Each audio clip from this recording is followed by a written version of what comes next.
your feelings when they called the slammer, those doors behind you, when they put you in the slammer. These hearing aids are doing more. This summer, things are louder now, but I'm not hearing any better. It seems like I'm having more trouble hearing it out. I want to know what your feelings were when they put you in the slammer. Well, when Parker Center, that's the name of the police compound down there. It was a new building there, fair size. But the main probably where Lindsay Lohan ends up. My feelings were when I went, they brought me in there, and they took me into the sort of an inner sanctum down there, and I could hear these big, heavy doors go click, click, click when they went close.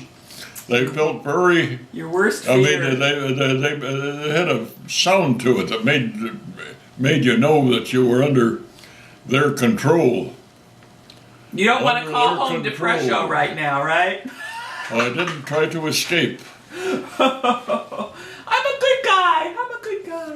But they sure ruined. Oh yeah. The girls, they both took off and got a taxi and went back to their place, or one of their places, and I guess I knew where to get them when I. Well, that's the crazy thing. When they finally let me know, well, we gotta let you go because I guess I was just on the edge because I knew exactly how I didn't have a martini and one glass of wine, I think, and that I knew that wasn't enough to make me drunk. You're just on a high of having two dates with you. But. When they let me, they said, well, that's how they let me go, because it took a long time to find out that they couldn't find any excuse for incarcerating me. They're just jealous. But then they let me go. The last thing they said, now don't drive. Yeah, they let me go, but then I'm not supposed to drive. And those, I could have called up those girls to come and get me, but that sort of. Well, anyway, that sort of really, that was, I changed my Were they school lifestyle teachers? After that. Were they school teachers?